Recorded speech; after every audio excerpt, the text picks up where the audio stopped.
Hi there, in this video we're going to go over an example of the Fourier Transform. I'm going to try and get it an intuitive graphical approach to see how exactly this works. Now at the end of it I'm going to compare it to a video that is online on YouTube by 3 Blue 1 Brown. It's a beautiful video, fantastically put together. Now at the end again I'll compare it to the approach that I have. So if you want, you could maybe go down and click on that link and have a wee look at that video before we get started on this. Okay, so what we have here, if I was going to do the graphical thing straight away, but I think I'll just get rid of the maths first, okay, so you can see the direction and the route I'm going to take. So that's the offending item there, okay, the Fourier transform. So again, I'll just read it. So it's the integral from minus infinity to infinity of f of t to minus j omega t by dt, and this gives our frequency domain f of j omega. Now, this is the thing that we're looking at. We're saying, well, where does that come from and how does it work? So the way I like to think about it is I like to split things down into its basic components, constituent parts, and you can physically have a look at these, okay, because we only have two variables. We have an omega variable and a t variable, okay, so it's going to be a function of two variables, okay, so we're going to have be able to look at it in 3 dimensions. So if we look at e to the j omega t first of all, now it doesn't matter if you've not seen the derivations. The derivations of these are actually on the rest of my videos, but if you haven't seen them, it doesn't matter. You'll be able to see what they physically look like. So an e to the j omega t, it can be split into two. It can be split into cos omega t and a minus j sine omega t, okay, because when this line here is equivalent to this line here. Now what we can then do is we can then take our function, because our function is going to be multiplying this e to the minus j omega t, so our function is going to multiply the cos omega t, and our function is going to multiply the minus j sine omega t, okay, and then what we're going to do is we're going to integrate it. So we're going to integrate this part of the function f of t cos omega t and the minus j f of t sine omega t from minus infinity to infinity, and when we add them get back together again we've just got our Fourier transform, okay. So what we're going to do is we're going to look at the cos omega t surface, we're going to look at the sine omega t surface, we're going to look at the modulated. By modulated I just mean multiplied, so you're multiplying f of t, so there's the f of t cos omega t, and we're going to look at the f of t sine omega t surface, okay, and then we're going to look at what happens whenever those have been integrated, okay, and in the final thing we're going to look and say, well, there's the Fourier transform, that's what it looks like. So we're going to have a 3D graphical approach to the entirety of it, okay. So let's have a look first of all at the cos omega t surface. So let me bring that up just now, my MATLAB, and cos omega t surface. Okay, so there you go, that's the cos omega t surface. Now what we have here, excuse me, is frequency along one axis and time along the other axis. And if I'll just move it about so you can have an idea. So the idea here is that we have access to every single possible cosine function that is available to us, okay. So now obviously we've only done it from minus 6 to plus 6 just so you can physically see it, but the reality is that this will extend off to infinity in both directions. So we're going to have access here within this surface to every single possible cosine function that we have, okay, with increasing frequencies. We increase along the time axis, you see the frequency increasing until, and as you head towards 0, the frequency just gets down to the cos of 0, which is just the value of 1, and the same in the time and the frequency axis. So you can see it's completely symmetric. Now that's the cosine omega t surface. Now we'll have a wee look at this part here, which is the sine omega t. I'll show you now. Smooth draw. We'll look at the sine omega t surface. Okay, so this part here. So let me just go back in and we'll bring up that sine omega t surface. Okay, so that's the sine omega t surface, and again I've not put the axes right in here, but one axis is omega and one axis is t. Now it's a symmetric function as well, so it wouldn't matter, that could be omega or t. And the height there just gives us the sine of omega t, and there you can see, look at that, that's the sine omega t. So that gives us access to every single possible sinusoidal component of every single frequency that we can possibly have as it extends off to infinity in both directions. So you might be looking at it and say, well, what's the point in that? Well, the point is that what we're doing here is we're opening up that function. Now that function really gives us a function of a kind of, if you like, a circle, and we're opening up every single component of that circle. So we're opening up all the cosine components of the circle and all the sine components. Okay, so if you like, what we can do is we could draw the circle there. Okay, so there's a circle there. Okay, and let's say that heads off there, that's some time component. Okay, so the e to the j omega t, there's the real part and imaginary part over our time.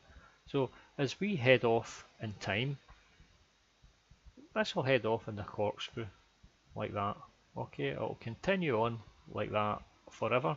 And what we can do is we can get in and we can look at a projection of that down on the one axis, and what you'll do is you'll get a sine component in that axis, and if you look at a projection of that in this axis here, you'll get your cosine. Again, there's another video there showing you all that if you want to go and have a wee look at it.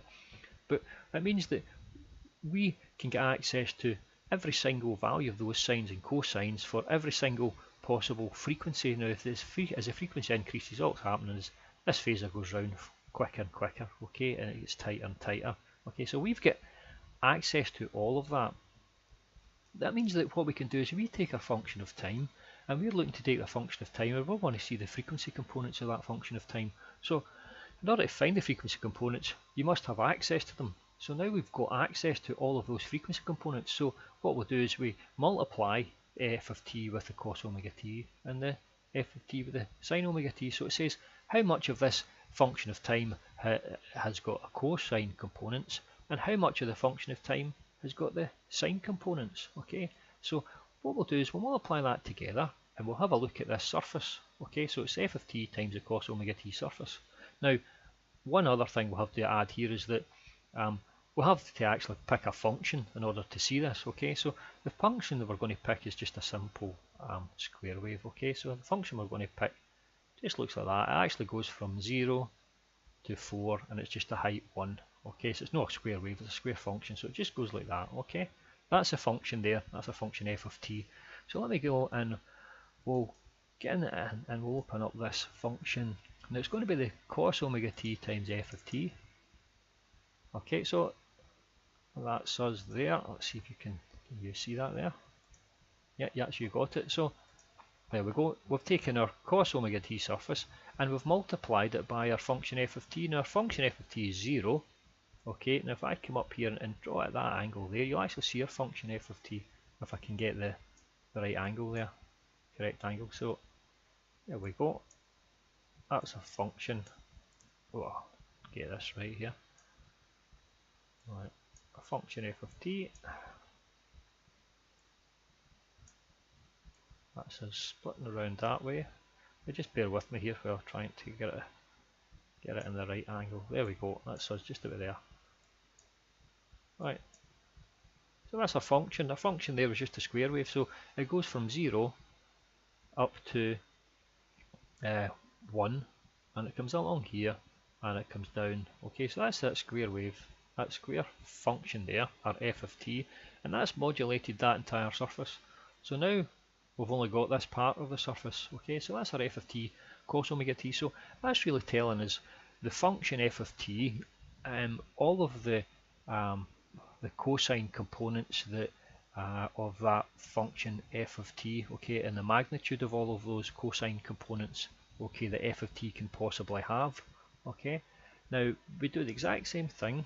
If I go back to smooth draw, we'll do the exact same thing with the sine surface. So we'll get access to all of the sine omega t components, and we'll modulate it. Modulate it just means multiply it. So multiply it by the f of t.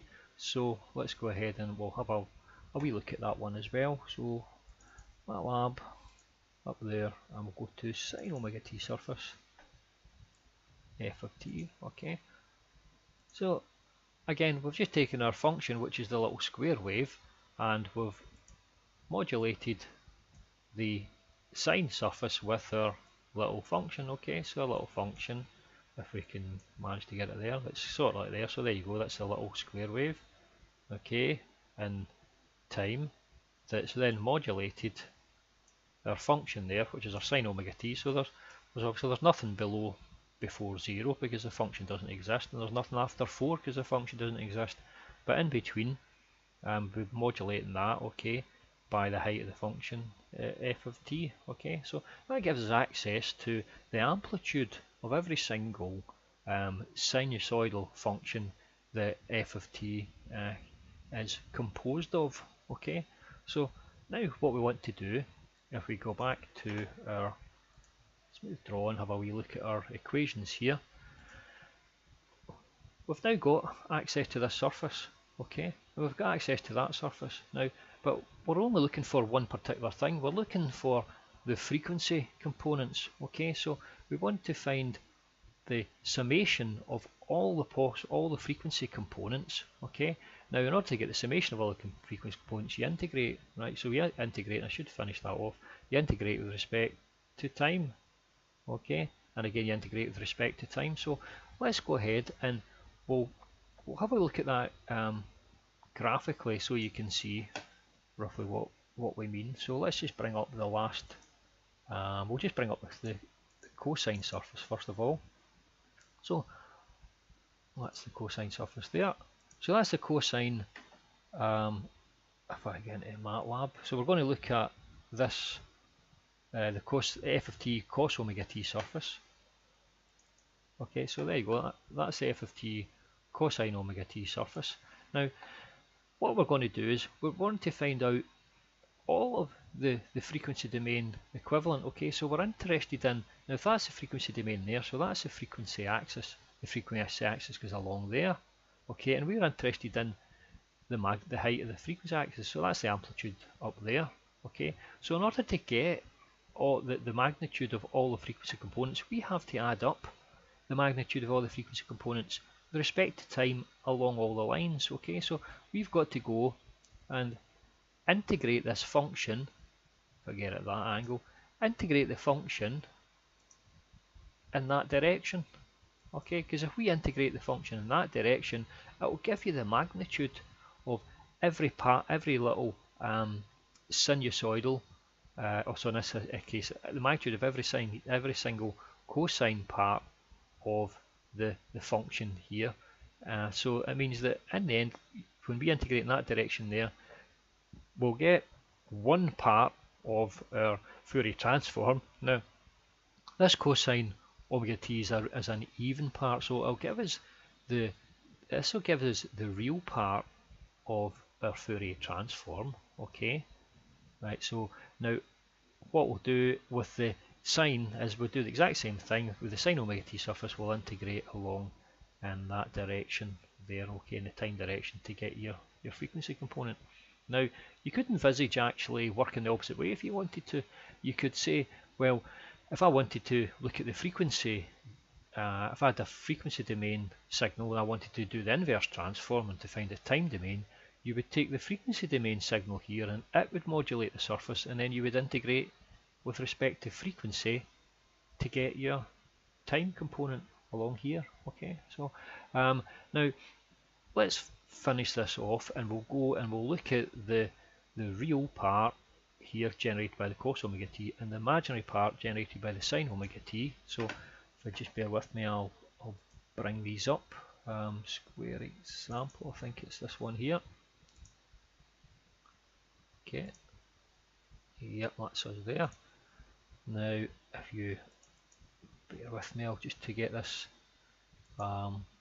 actual figure, so that's figure 2 here, figure 2. Okay, so that's us.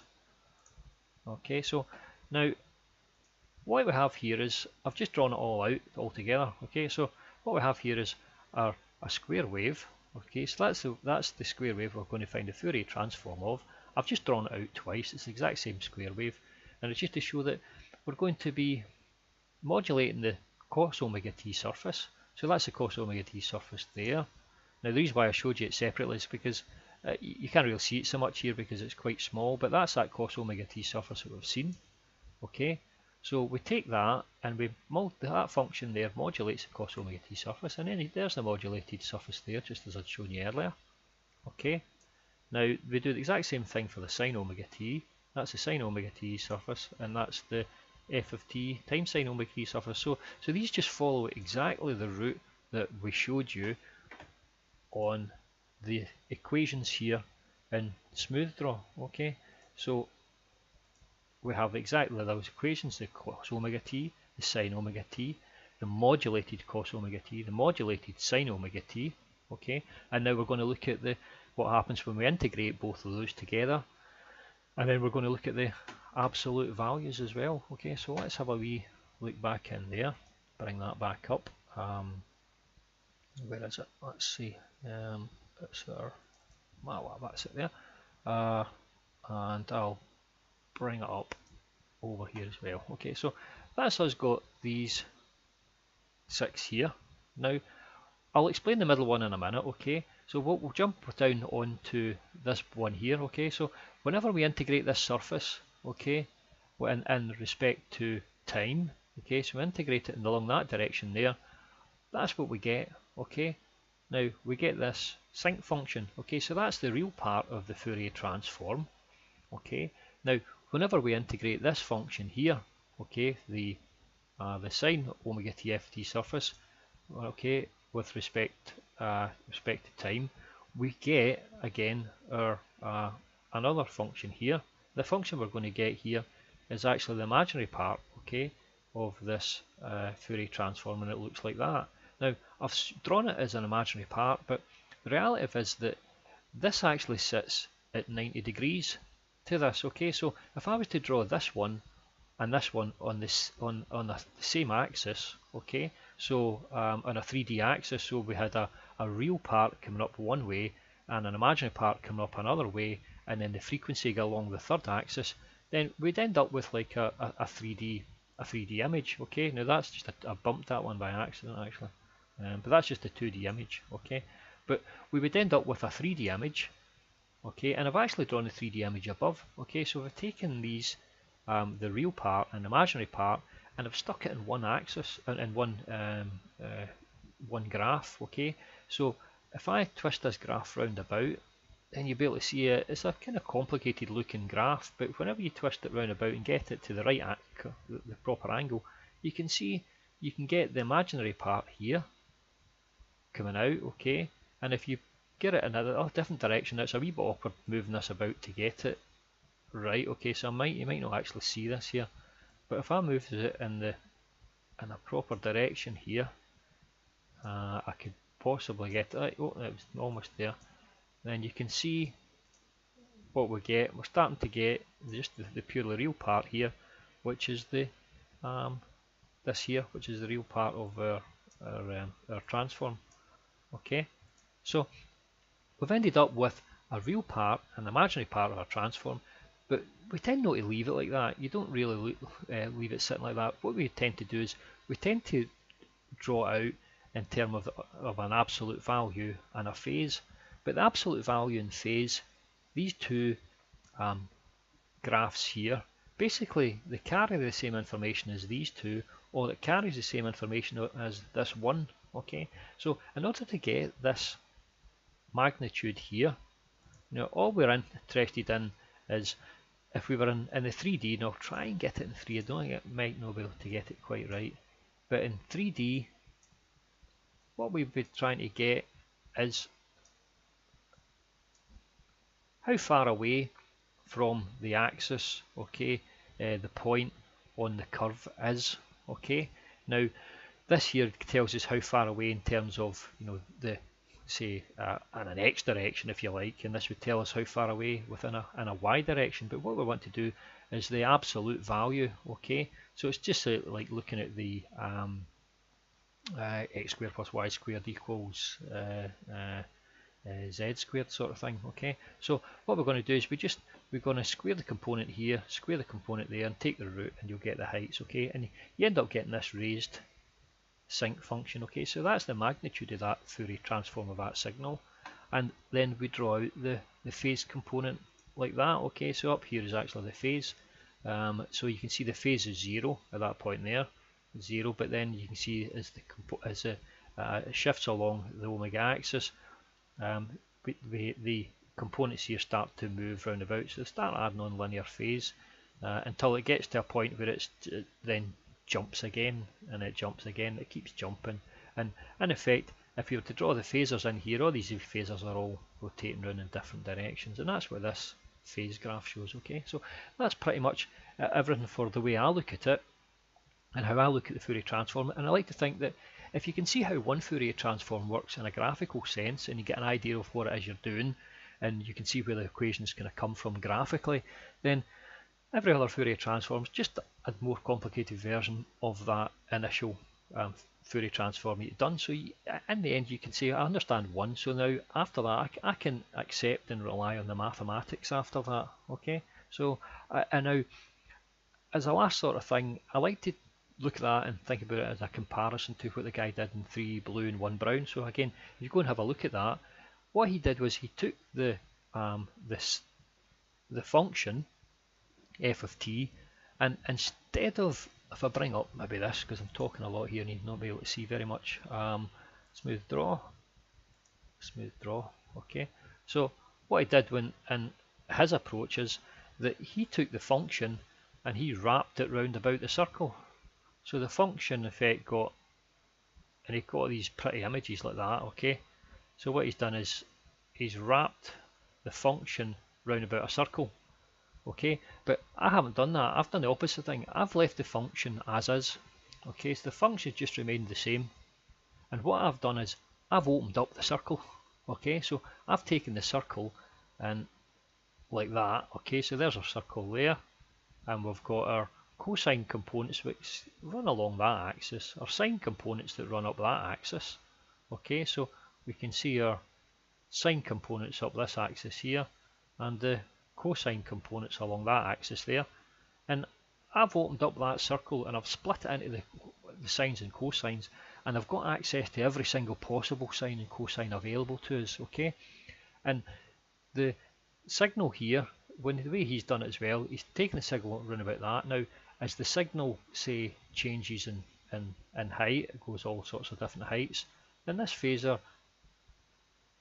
the signal then still gets wrapped round about, but you end up with like funny sorts of shapes, okay, because the value, the heights here are all going to say be different. Okay, so in essence what I've done then is I've opened up the circle and I've modulated the circle with this height. So I've taken that one height there, which is a function, and I've changed every single possible sine and cosine. Okay, so I've got f of t cos omega t, and I've also got the f of t sine omega t. So I've modulated those surfaces, and I've got the amplitude of every possible sinusoid, sine and cosine function that f of t can possibly have. Okay, and then in his video he then said, well, what we'll do is we'll look at a centre of mass of a point. Okay, and that centre of mass, if you go and watch the video, you see the centre of mass wobbling round about here. Okay, and that centre of mass, when you follow that centre of mass, it will give you the Fourier transform.